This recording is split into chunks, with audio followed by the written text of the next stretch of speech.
Here's a normal cricket, and here's an albino cricket. That's kind of crazy. I've never seen one. I don't know, maybe it's a queen. I don't know. It looks real different. The head and everything is all different. It's an albino cricket. This phone won't, this camera won't focus. But I thought I'd show that.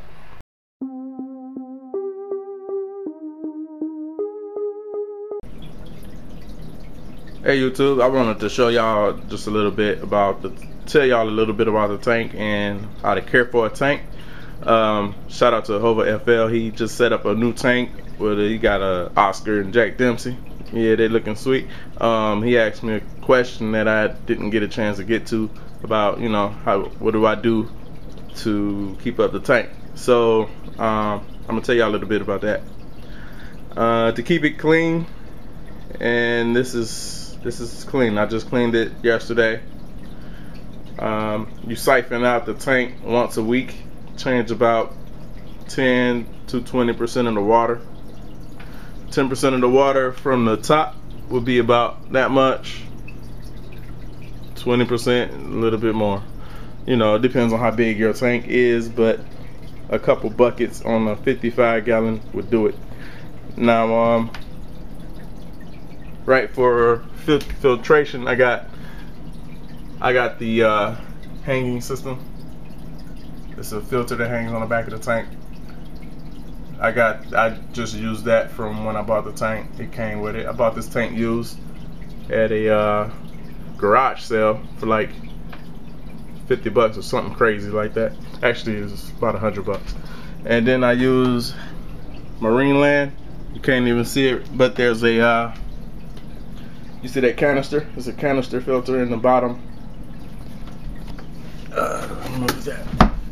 Yeah, there's not good lighting, but there's a canister there. Go to your pet store, they'll tell you exactly what that is. Marine Land, they're not cheap. This one is like a 200-gallon setup, and I'm using it on the 75-gallon because I just want it to be crisp and clean. You know, you can see the fish, they're getting even larger than last time. For food, I feed my cichlids and my tetras. These are tetras and piranhas. Piranhas are actually related to tetras too. It doesn't matter, they all eat the same thing, and I'm just using tetra cichlid sticks, you know, and I'll probably buy something different next time, but they're usually large sticks. They look like this, and fish this large don't care what they eat, as long as they eating, and they're gonna eat it all. You can put meat in there, which I would not do because that would tear your water up, but they would eat that. So I don't recommend that. Do not put meat in your tank.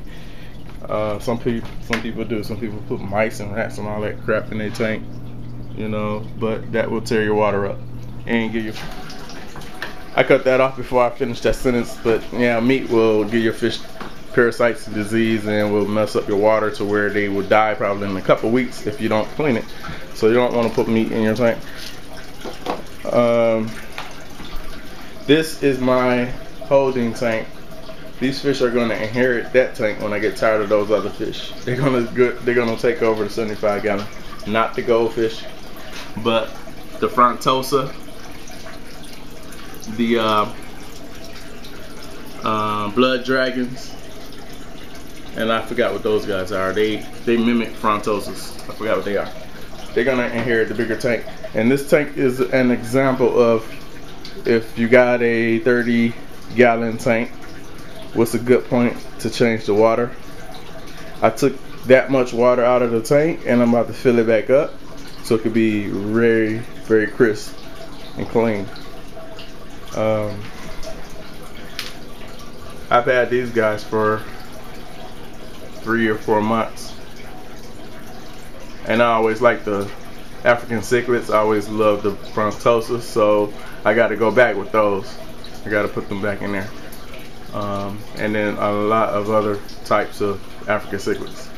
But that's what you do.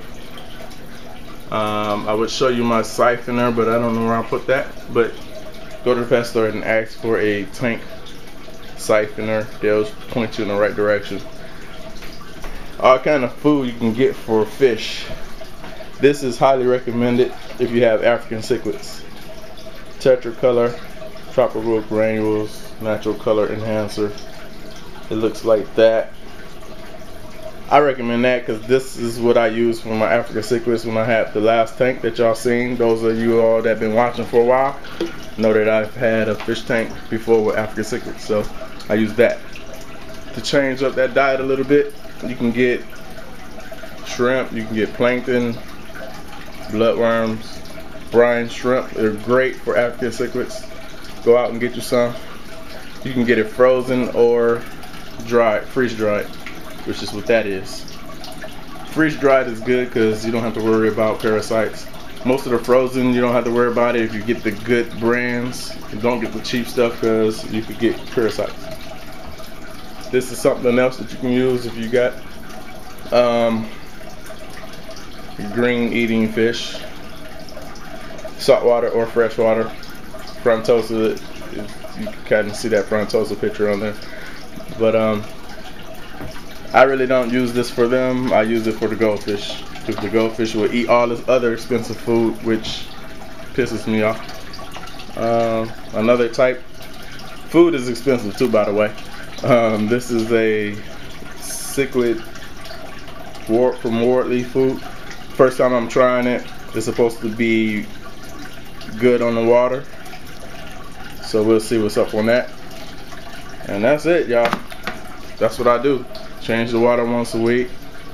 You know, you can slip and do it every other week, but you gotta watch how that water do. If it gets real cloudy, you want to change it right away.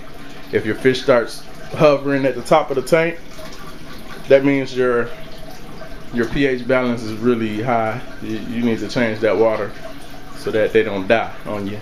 You know, if they hovering at the top or at the mouth of the filter where the fresh water's coming in, change that water up.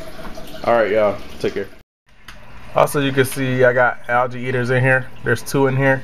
You definitely want to get algae eaters because you won't have to deal with the algae at that point. They're called plecostomus, but everyone kind of simplify that and just say algae eaters. It's a lot of different types. So go check that out.